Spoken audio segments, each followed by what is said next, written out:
obviously the reason I wanted to have a lot of people out here today is just a unique storyline, and I think this is a college town, and people are wondering what's going to happen with the different universities around here. And you just kind of explain your thought process to make this decision to forego your senior season and become a professional a little bit earlier than you probably could have ever anticipated. Yeah.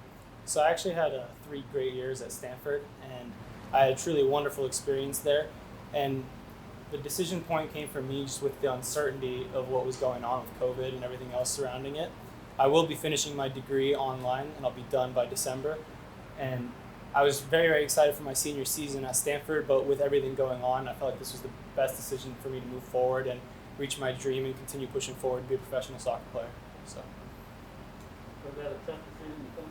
Yeah, it was very tough because I truly experienced a wonderful time at Stanford University, and I had great coaching staff and great teammates, so it was very difficult to make that decision. But just regarding my aspirations, I felt like this was the right step forward, and I've been very happy so far at Louisville. So what made you choose LouCity specifically? I heard wonderful things about the coaching staff and everything that was going on, and I heard that this was one of the best USL teams, and from what I've experienced so far, I've really, really enjoyed everything, and I've enjoyed the system that they have set up here. I think it's truly promising, and it's very unique compared to other USL teams, and I'm very excited to be a part of it. From the West Coast, is this your first, I guess this is your first time in this part of the country. I guess, what's the first reaction to being in the Midwest soccer?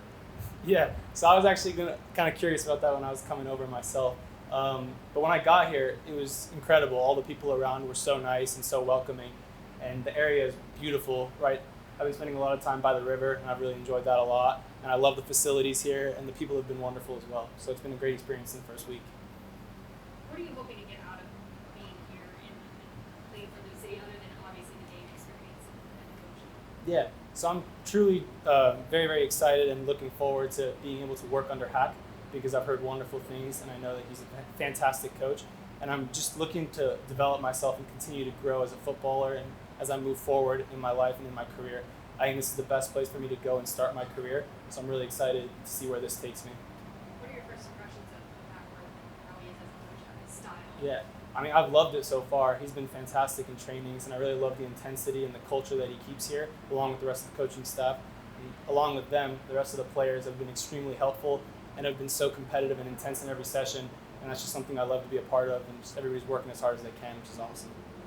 Just for quick clarification, when did you get to Louisville? Because I understand this weekend you're suiting up to play, right? This weekend? Yes. I actually haven't heard if I'm suiting up to play or not for this weekend. I hope I am, but I got to Louisville on Friday, did my testing and things, so I was isolated for the most part. I started training on Monday.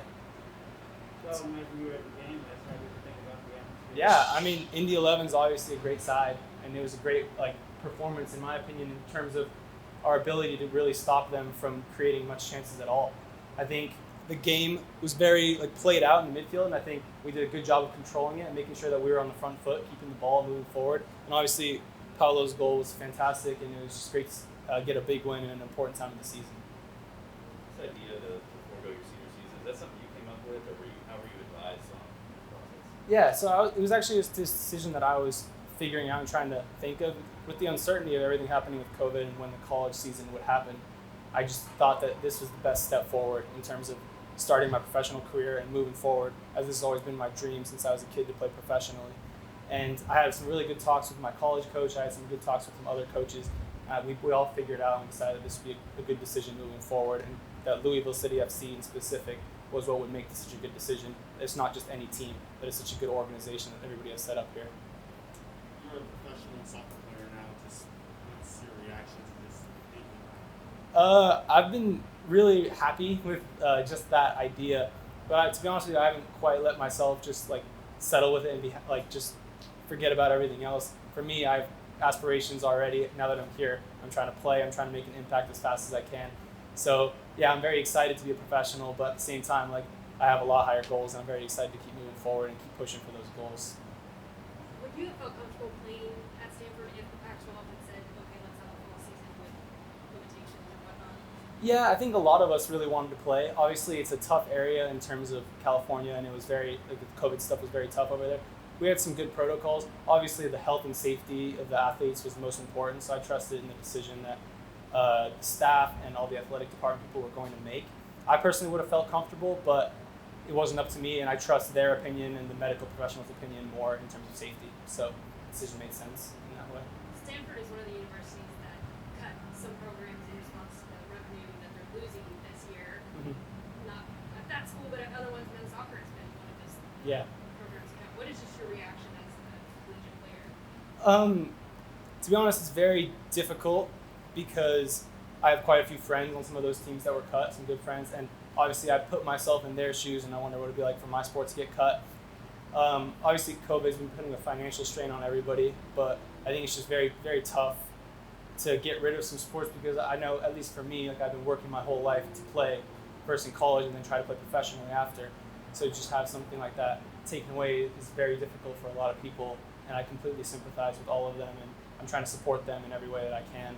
Obviously, we were lucky to not have soccer cut at Stanford, but I know other schools have had that, and like a lot of other big sports got cut at Stanford too. So it's pretty sad that had to happen. What about some of your teammates? Are they also going pro? As of right now, I haven't heard too much about what other people are planning on doing. I haven't really been able to chat too much, but I think there's a lot of people with high aspirations at Stanford and on that team. So I'm excited to see what happens for them in the future as well. Did he talk to you before he officially decided to come play with you guys? Do you have some conversations with you? Arda? Yeah. Yeah. It was one of the things that I always want to do with a player that's coming here. I want to make sure they know the expectations, that we start to build a relationship before they ever, arrive and put their feet on the ground in Louisville. So that was something we absolutely did. We do a lot of homework as a staff. Arda's two, coaches that have had the most influence on him are friends of mine. My former assistant with the U.S. national team, Sean Shakaris, trained Arda as a youth player, and this summer was working with Arda. I trust his opinion immensely. Had a lot of conversations with him. Jeremy Gunn, his head coach at Stanford, is a friend of mine, and have a lot of respect for that program and the way Jeremy does stuff. So those two guys gave me a lot of input on what Arda was like as a person before I ever had that conversation with him. What does he bring to the team? Well, look, this is a really unique situation. I know we've said that, but this wouldn't be happening if this pandemic was going on, and it wouldn't happen if the Division I, collegiate championships didn't get canceled for the fall. He is a player that is returning to a team that is, perennially fighting for that national championship, and he has 3 classes left, I believe. Did he say 3? 3 classes left. He can do those online. He was going to go pro probably in the MLS draft in January, regardless. So he could choose to stay at Stanford in his, apartment and take his classes online, do the social distancing training that most collegiate programs are doing right now, or he could make the jump and come into a professional environment. So it's a win-win for both of us in that regard. It was a no-brainer for him to come here, and it's a no-brainer for us to say, okay, yeah, we want to spend 2 to 3 months with you, get to know you, see if you are as good as all these people that say you are, and we'll test you every single day. That's a wonderful way to build the relationship that we think is so valuable. How do you think he's been adjusting so far to the professional game? It's only been a few days, but it's been great because he understands the culture that we have, and part of that is built on work ethic. And he brings a really good work ethic. You don't play for Stanford and Jeremy Gunn unless you know how to press, unless you are committed to that part of it. And so he walked in the door, and in the first day of training, recognized immediately that we were very similar. You're playing well now. How do you integrate a new face into the team, especially when you're playing well right now? Yeah, it's not so much about, he's not here to bolster our roster right now. He's here more for the future as an opportunity than anything.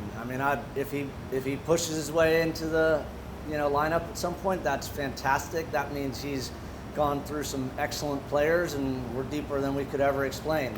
I wouldn't put it past him, but that's not why we brought him here. We brought him here specifically because it was a great opportunity for us, long term, to look at one of the top attacking players coming out of college. We just got an opportunity to have him early and for a prolonged opportunity. So are you not necessarily expecting him to play anytime soon, or is that just kind of still makes the situation? Yeah, the signing wasn't, hey, we need to bring another forward in here and we need him to play. The signing was more about, the chance for him to come in and for us to get to know him and work with him for months before potentially, he would get drafted into an MLS team, and then we would have a lot of knowledge about what he's like. And again, we're a deep team already. We're loaded at the forward position, so he's got his work cut out to do. He understood all of that before coming here, and so now that's part of the advantage, that if he does start to, push and knock a guy down the depth chart, that's a wonderful thing.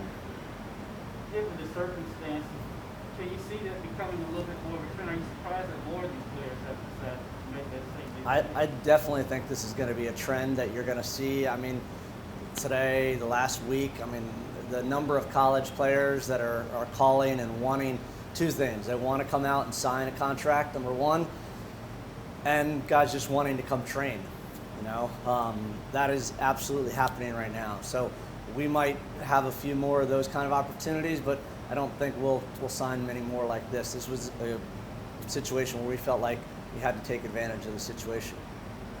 Have you paid much attention to some of the collegiate programs that have either been cut or put in bad situations right now? Yeah, look, my youngest son plays Division I college soccer, and so I'm, as a parent, I've been paying a lot of attention to it. And his season was supposed to be, on, and captain's camps were supposed to start on August 1st, and it got pushed back. So I'm heavily in that. I was a college coach for 9 years. Some of my best friends in the business are college coaches, some mentors of mine. So it's really interesting. You have the ACC right now, which is, for the most part, deciding that they're going to play. I don't know how that's going to work out. But one of my former bosses and really good friend of mine is the head coach at the University of Pittsburgh, Jay Vidovich, and we've had a lot of conversations. My alma mater at Wake Forest, Bobby Muse, he's just trying to decide and make the best decision for him and his team right now. And these are programs, again, like Stanford, that are perennially competing for national championships, and yet the uncertainty about what they're doing and how they're doing it during this time is ridiculous.